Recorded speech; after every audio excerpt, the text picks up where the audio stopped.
Mauricio. And welcome to your first Fireside chat by SIPA professors. Good to be with you. Thank you so much. So we have with us Professor Mauricio Cardenas, Professor of Professional Practice in Global Leadership and Director of the MPA in Global Leadership. Mauricio was, as many of you may know, former Secretary of Finance of Colombia. And from, what is it, 2012 to 2018. And Jack Liu, who is also Professor of Practice here at SIPA, former U.S. Ambassador to Israel, and former U.S. Secretary of the Treasury from 2013 to 2017, right? And he's also the IGP affiliated, the faculty director for policy of IGP. Thank you so much for doing this and for being with the admitted students. I know we're all very excited. So there's a lot to cover.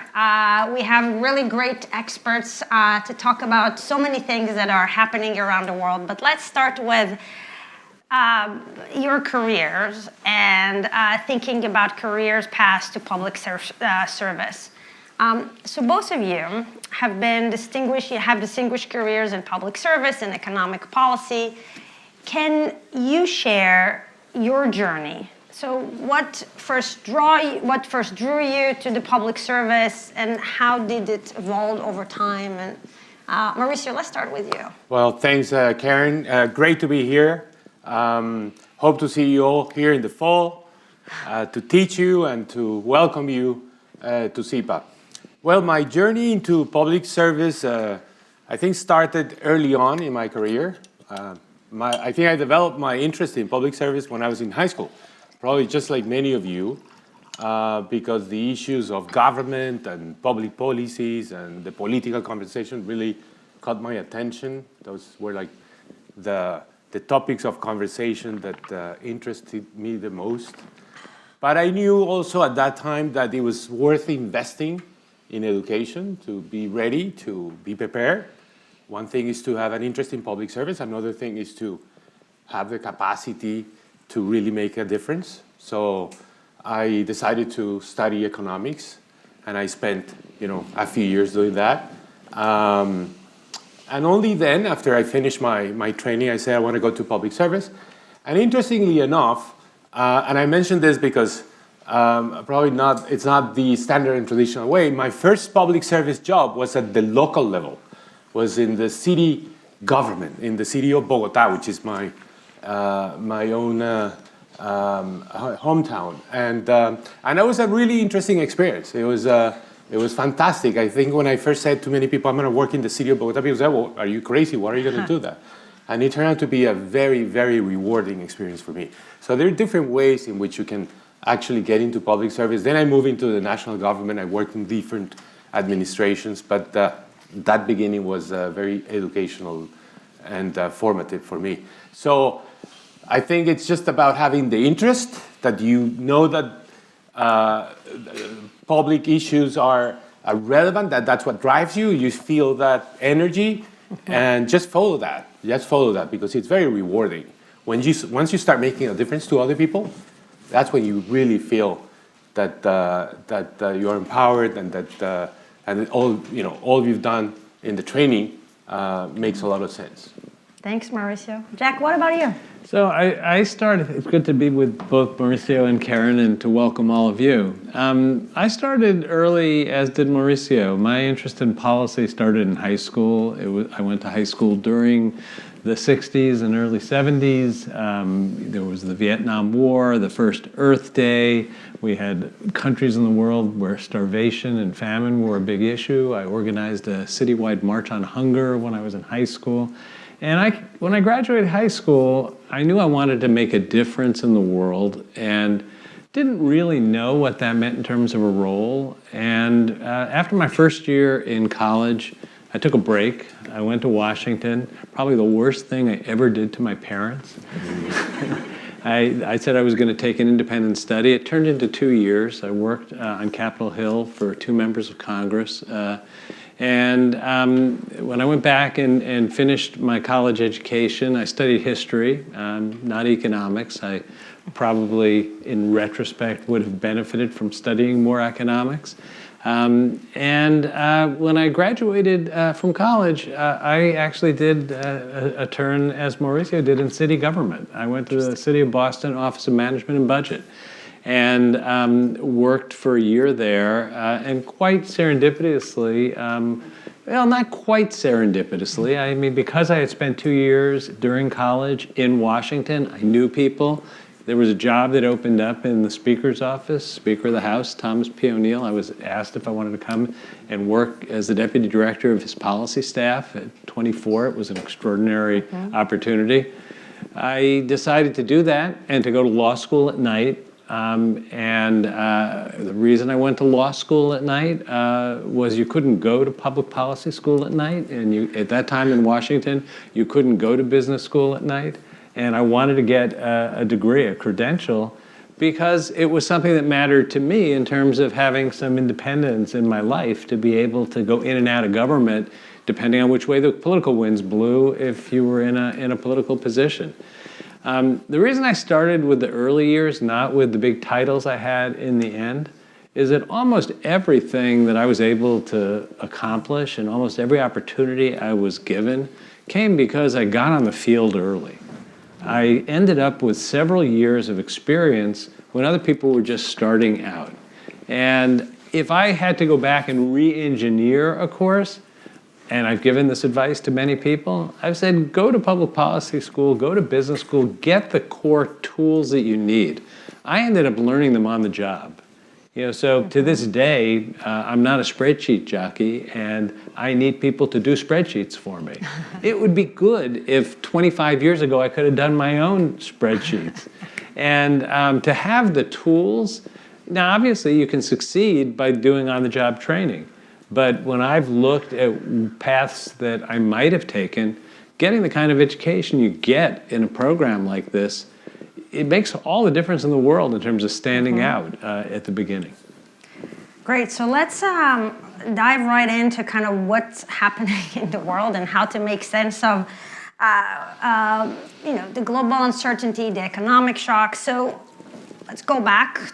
2008, financial crisis really reshaped global financial governance. So how would you both compare the period of today's economic challenges and uncertainty with that period, especially with rising protectionism, financial fragmentation, and so on? Jack, maybe we'll start with you. So the financial crisis was obviously not just a U.S., it was a global phenomenon. What made it rather unique was that it was a world crisis that began in the United States. The period coming out of the global financial crisis required a degree of cooperation across the globe where my predecessor at Treasury had to work with China to increase the amount of money that it was spending to help trigger a global recovery. By the time I got to the Treasury Department in 2013, we still had a lot of apologizing to do around the world because our own challenges in the United States were seen as at the root cause of what was still a pretty substantial crisis in Europe, in Asia, and in Latin America. Now, one of the things coming out of the global financial crisis was the world did come together, and different countries took their own paths on how to fix problems. I think one of the reasons the U.S. emerged from that in the strong way that it did is the U.S. took very tough measures to fix its financial regulatory system, to deal with some of the domestic macroeconomic challenges.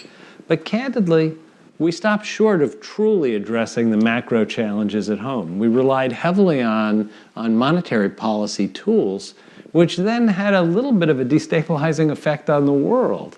So the tools you use are constrained by the political space that you have. We reached a point in the United States where we just couldn't do more fiscal stimulus. We couldn't get votes for it. We spent about $1 trillion. We probably needed to spend half again as much. I think coming out of the financial crisis was a moment of the world kind of taking stock. Can we rely on the United States as a firm foundation? I think we passed the test. And Mauricio will have an outside view of this. But it was on probation. I think what we have right now is a question of whether the decisions that we make undermine confidence in the United States as a strong foundation. And that's something that I spend a lot of time thinking and worrying about, because the world is a lot less safe of a place if there's no firm foundation. And I still don't see an alternative to the United States as that firm foundation. So these are challenging times. We'll get more into the details of things like tariffs and protectionism. But I think the coming out of the financial crisis, we actually saw the benefits of collaboration. But this is also, by the way, what is great about CEPA, because as you saw, Jack is saying it from the perspective of the United States. That was the idea, that was the intention, that was they were doing, why they were doing. And here Mauricio you will see it from a different perspective, how it is received, how it was perceived at the time. Mauricio. Well, how many of you come from emerging or developing countries? There you go. Well, it's a significant number. Yeah. So this is a very relevant place for you to be, because you're going to learn not just how to do things from the perspective of the U.S., but also looking at it from other parts of the world. And you started the question, Karen, with the global financial crisis. So that took place in 2008, 2009. It was really a very severe crisis, more for the advanced economies than for emerging and developing economies. For us, in our part of the world, the real crisis was a bit later, when the commodity prices fell. So I happened to be finance minister at that time in 2014. And believe me, running a crisis, handling a crisis, is when all the training you receive, it's really put to test. That's when you really have to show what your abilities are. Running things in the good times, I mean, you can do it better, you can do it worse, but it's not a huge challenge. But running a crisis, it's a huge challenge. And I think, given the world in which we're living now, which is actually a much harder world than it was 10 years ago, there are many more challenges, and we can discuss about those challenges. I think you really have to be trained to deal with crisis. And to deal with crisis, there is no textbook. There is nothing like you say, okay, go and follow this model, and this will take you out of the crisis. Every crisis is different. I mean, history matters a lot, but past is past, and it's not the present. So you really need to know a lot of things. And I think to run a crisis, you need criteria. You need principles. And you need to be able to communicate them well so that everyone understands them. So what's, I think, one of the big advantages here at CEPA, that you can learn the more analytical issues on how to deal with the crisis, but you can also learn how to explain things in the right way. For example, one of the courses that my students really like is speech writing and speech delivery. So you learn how to communicate. So you may have the right idea, but if you don't explain it well, it's not going to make a big difference. So I'll give you an example with the crisis I had to deal with, which is, Colombia is very dependent on oil. And, one day, because it all happened in a very short period of time, oil prices fell dramatically, and Colombia lost 50% of its export revenue and about 20% of the fiscal revenue, the revenue of the government. So if you're a finance minister, you say, okay, we have a crisis. We have to deal with this. And I said, well, we have to come out of this in a way that everyone understands. And this had cost the government of Colombia, in terms of revenues, 3 percentage points of GDP. That's a major thing. I mean, it could actually increase your debt, your deficit. I'd say, we're going to handle this in the following way.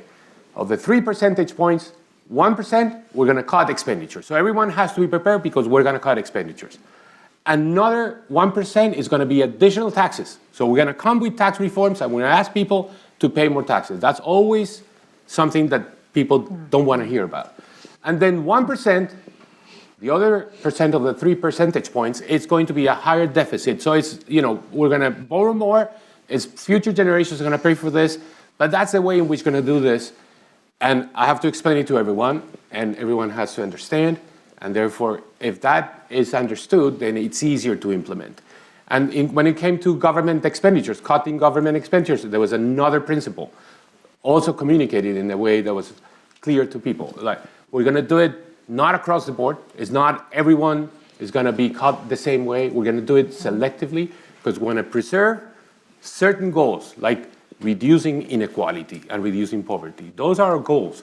And we're not going to cut on those areas that compromise those goals. We're going to cut on other things, but we're going to keep working on reducing poverty. And then the rest is the details. But you can learn those basic principles, criteria, and then you don't know which is the crisis you're going to have to deal with in the future. But if you understand that and you communicate it well, then you'll be prepared to handle whatever life brings to you. That's great. And so let's pick up on what you just said. Let's now focus on the crisis of today.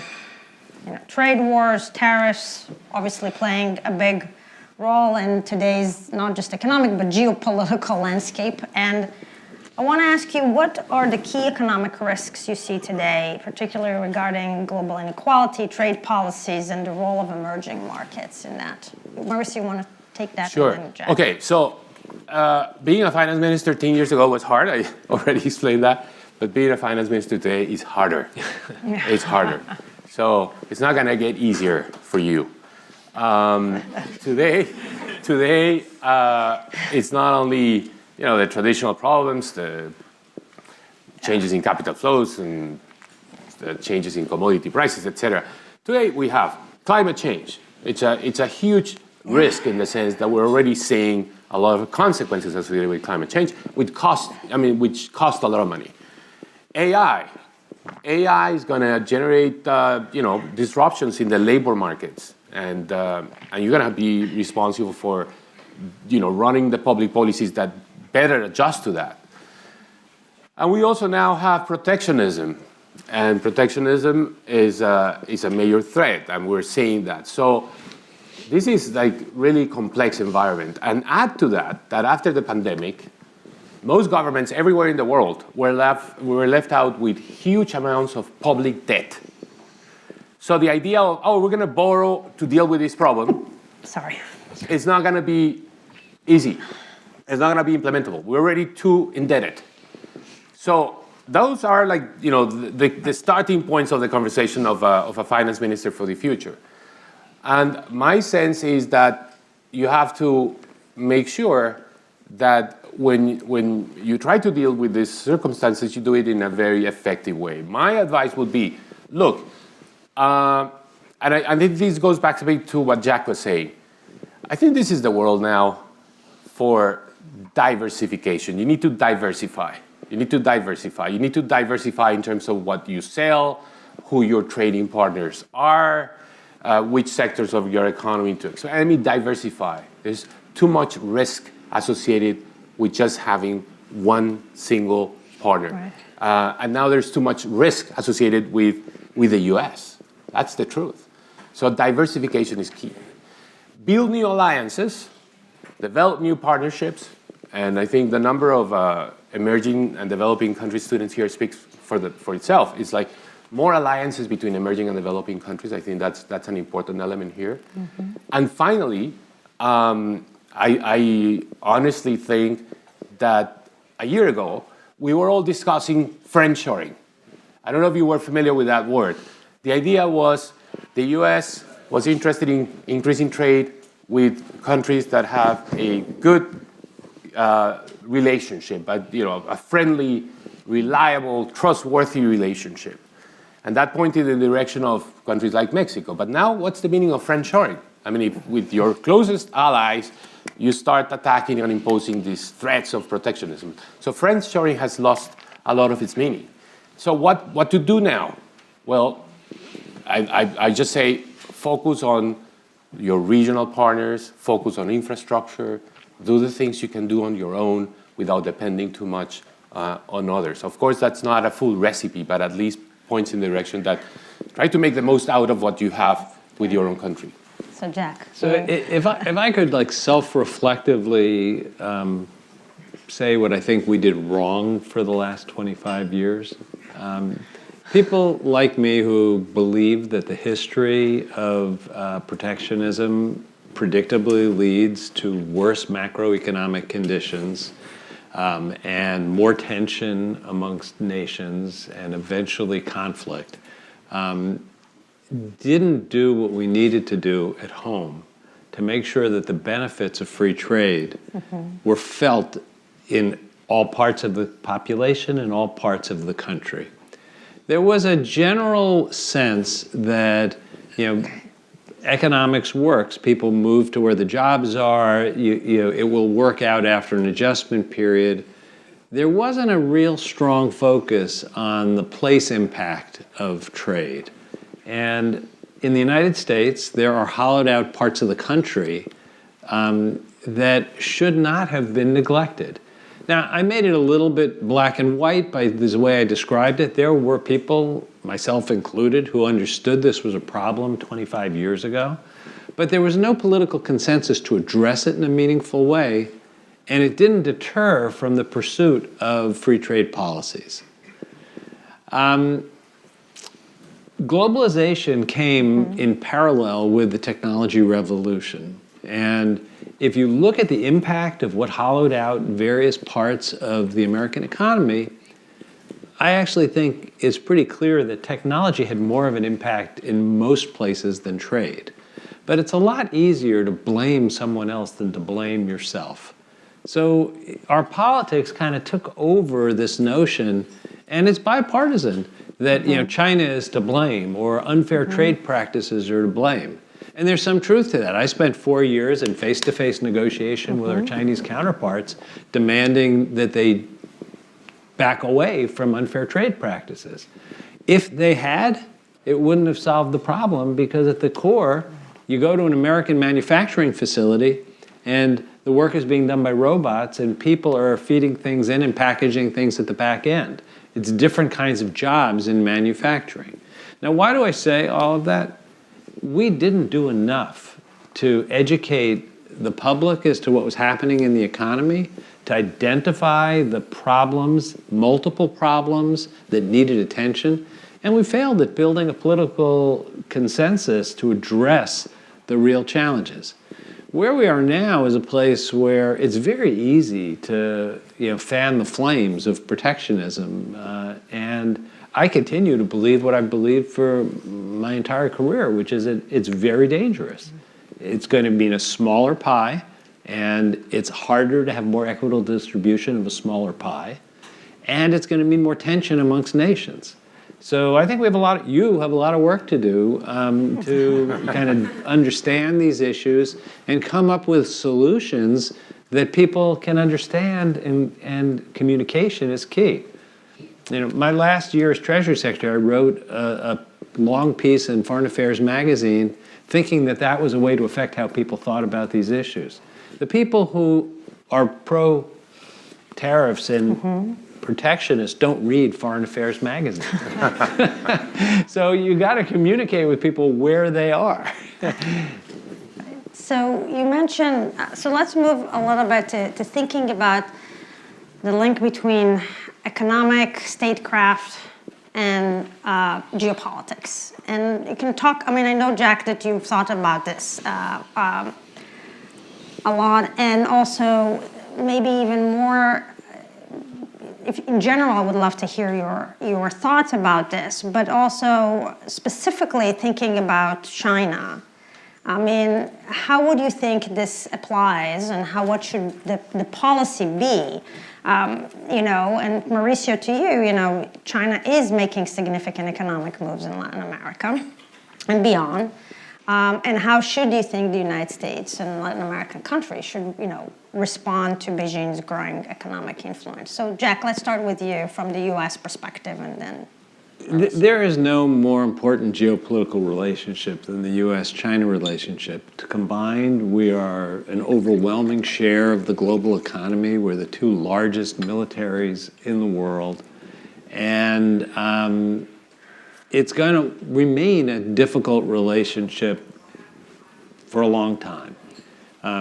U.S. power, was the backdrop for China's development. China's now growing when the U.S. is not going away, but the ascent of China is the big development on the world stage.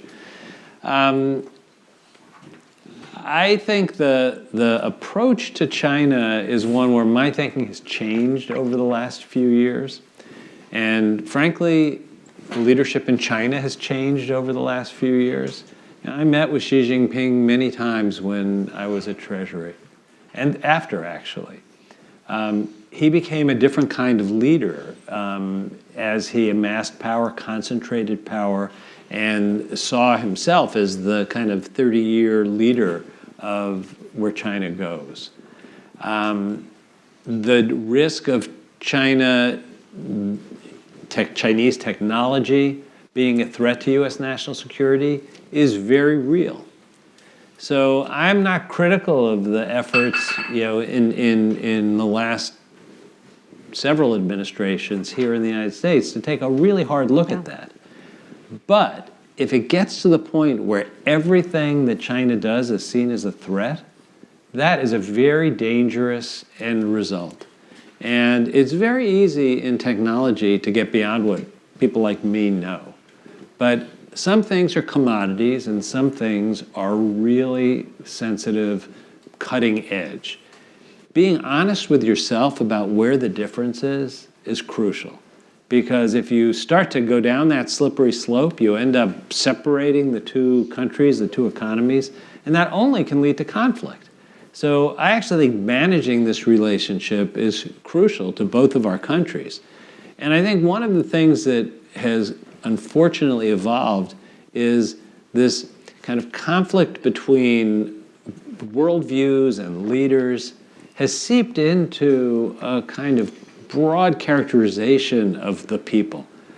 In my experience in China, Chinese people have only been friendly to me as an American. I have never experienced hostility personally in China. I think we have to be very careful not to characterize competition and conflict in the economic and global space as somehow being a characterization of the character of people, because that takes on a very, very negative spiral. Thanks, Jack. Mauricio, from your perspective. Well, thanks. I should have apologized because I have a cold, so my voice is probably not coming out too well. Right after the US election in November, I wrote a piece saying we're moving from the debate about battleground states to battleground countries. And battleground countries means that the tension between the US and China is not going to be fought here in the US, but in other parts of the world. And let me use an example that everyone now knows, Panama. Panama. So what has happened in Panama since President Trump's inauguration? Well, the two ports in Panama changed hands from a Hong Kongese investor, ultimately Chinese, to American companies. That was really fast. I think everyone in that transaction understood the importance of making that. The government of Panama didn't want to have any more conversations about the possibility of the US taking control of a canal again. The original investor had seen its stock price decline and wanted to stop that. And the US investor said, well, this is a great opportunity, so let's do it. Question for you. Is that the end of the conversation? That's where it ends?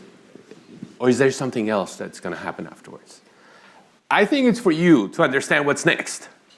And those are the things you need to be trained for. And I don't think we haven't seen the final word here.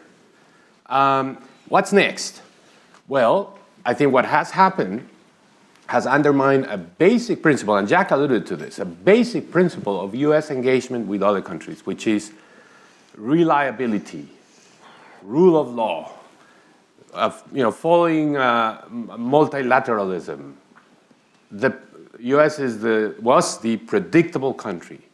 And in a way, that was part of the language that was used to say, maybe there are other partners out there in the world that you shouldn't be too close to because they will give you surprises. Well, it just happened that the surprise was given by the US. So my sense is that rather than undermining the relationship with China, let's take that example now, many more people are going to say, okay, there's not that big of a difference, and we're just going to go and see where the opportunities are, and the opportunities are in China. Now we have more reasons to take advantage of them. So I think ultimately this is going to undermine the US interest. And I think this is in the medium to long term. All right, so we are about, we need to wrap, but let me just, closing reflections. For our students here, Jack and Mauricio, they are considering careers in public service, in economic policy. What advice would you give them about maximizing their impact starting right now? Jack, you want to start? Yeah.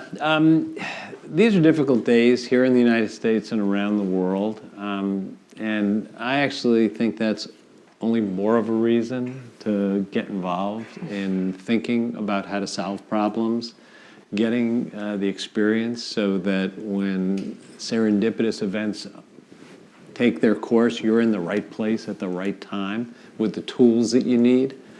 You can't give up saying that people have just made terrible choices. I teach a course on democratic institutions. I believe deeply in popular sovereignty being the right way to run a country. That means that people like us have to figure out how do you affect what people feel and see and understand so they make choices that are constructive, not destructive. And the opportunities in public service are enormous. We're seeing right now in the United States how quickly things can be undone. I can tell you from having spent the better part of my life working on building things, it's usually much slower to build things. But there are exceptions. When a moment comes, in the 1930s, when Franklin Roosevelt created Social Security, he failed to create national health insurance. It was when Barack Obama was elected by saying that was the priority of the first year that we got the closest we've come in this country to national health insurance. And the people who made that happen had been laboring at it for decades. And the moment came, and we now have not completely solved the problem of uninsured, but we've come awfully close. And I think a moment like that will come in the future on other problems. And this is going to sound perhaps a bit a negative way to find a silver lining, but the process of destroying things actually creates an opportunity to reimagine how do you solve the problems of the next generation, of the next decades, where people are going to say we need to have things done that aren't being done right now. And your generation is going to have a rebuilding opportunity here in the United States. I've said that to my own daughter who's in public service, that her generation is going to have an opportunity that hasn't existed since the 1930s in the United States to reimagine how to do basic things. And I think public service is a way to affect the lives of people everywhere in the country and the world. That's a great perspective. Thanks, Jack. Mauricio? Well, just to close, look, I think there is no better time for doing what you're planning to do than now. This is really a unique time.